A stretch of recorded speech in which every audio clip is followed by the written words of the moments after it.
I'm willing to bet that there are hundreds of thousands of people out in the community who are burying their feelings because no one gave them the coping skills that they need to know to not bury their feelings. You know, no one gave them TAMAR.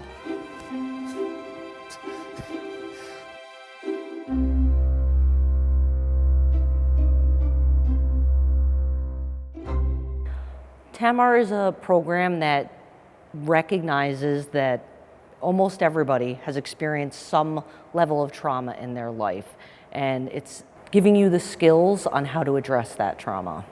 The first few weeks that I was actually at TAMAR, I said, man, this program is really different. You know, I didn't have someone, you know, screaming at me. It was more genuinely trying to understand me and my traumatic issues. That's very important because a lot of us just want to be understood. You know, it's easy to walk in here every day and to cast judgment on someone. You know, with the TAMAR program, it makes you feel that you're somebody. I didn't know what to expect when I did the program, but I knew something had to be done. I knew that not dealing with my trauma at a young age, it led me thus far in life, which is at the prison system again. So not dealing with things, I chose to self-medicate and numb myself with alcohol and drugs through my life instead of dealing with the trauma and seeking out the help that I could have. I don't know everybody's situation, I can only speak for myself, but a lot of people have trauma that they don't speak about it. We go through trauma, a lot of people in the military, especially combat veterans, whether they're embarrassed, whether they're scared to address it, or whether it's just an uncomfortable feeling. And just talk about it. Just talking about it sometimes is good therapy.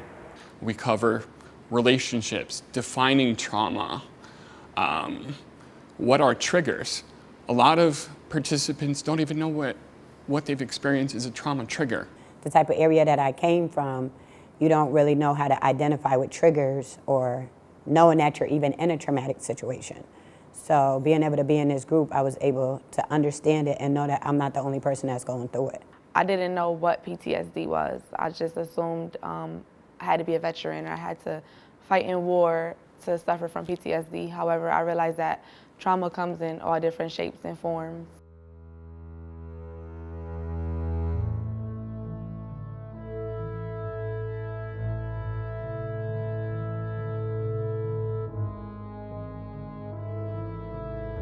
One thing that I noticed that when I sat down and I actually really started to dig deep and go through past traumatic experiences, it got messy. But to me, you cannot understand where you're going until you understand where you've been is so true. It helped with my, because there's a lot of stuff that happened in the military, like traumatic stuff like that. And it's affected my mental health, obviously. But TAMAR, well, in here, there's not really many avenues to kind of address that. So TAMAR was the only thing that actually could address it, and I felt comfortable doing. People witness a lot of traumatic things in places like this. Even the most passive prison environment has an impact on those who are in that environment. You cannot take the most essential aspects away from a person and expect him to not be affected by it. You have to be able to have some type of healing process and understanding what's going on so you can move to the next part of your life. You're not going to be healthy for you or anybody else if you don't identify your trauma, learn to deal with it, heal from it, and move forward from it. Going home and moving forward, I just know now what I didn't know then, which is that I've been through trauma. I've definitely suffered trauma, but it's not the end for me. I know how to work through my trauma. I know how to not get so upset and possibly end up back in a situation like this.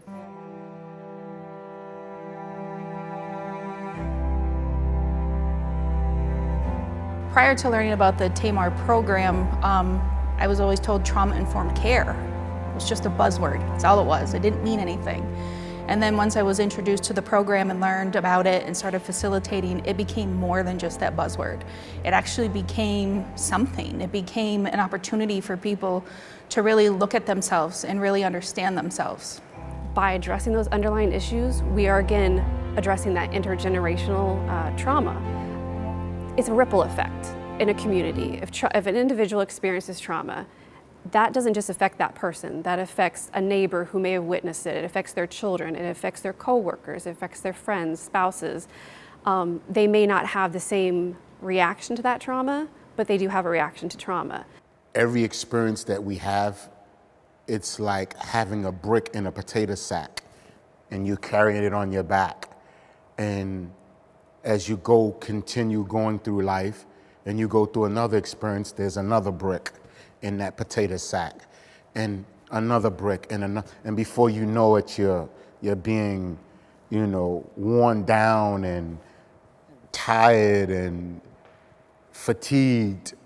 And when you get to talk, relate and exchange words, ideas, and thoughts, it's like literally a brick being taken out of that potato sack, and it lightens the load.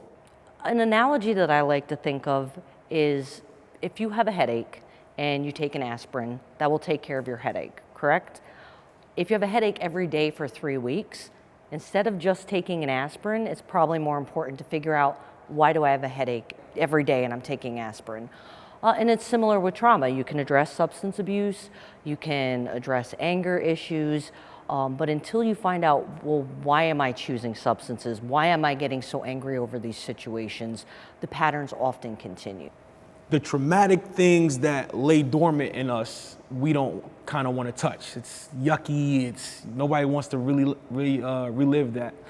But if you can, the person that can walk into those muddy waters and actually deal with the trauma can learn to not only be forgiving to others, but to themselves. Because I can't give somebody what I don't have. If you ask me for $5 and I don't have $5, I can't give you $5. So I can't forgive others until I forgive myself. When we found TAMAR, we realized it was a good fit because unlike many misconceptions about trauma, this did not ask people to discuss the specifics of their trauma, rather teaching them coping skills, identifying triggers. I had a drinking problem, right? And I used alcohol as a coping mechanism. And I was saying, oh, if I didn't drink, and a lot of self-pity. TAMAR has made me realize that there's reasons I drank, and that there's a lot of more better tools and coping mechanisms out there to deal with that instead of turning to alcohol. I would have known how to cope with what went on, what went on in my life that led me to be here without having to use alcohol. People that have dealt with trauma, they have flashbacks and they have nightmares at times. So you visualize on something or you listen to something and you stay focused on that. Like I could be in my room actually and I could listen to a sound like of my fan running. And then all of a sudden, my window, the birds would chirp.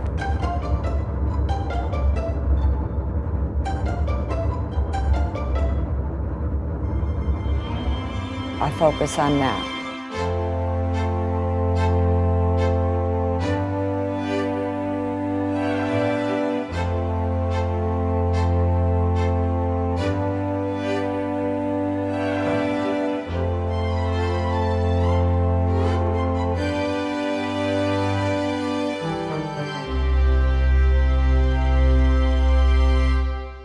My thing was the breathing. I remember just laying down to hold your breath in a little bit and then slowly count out.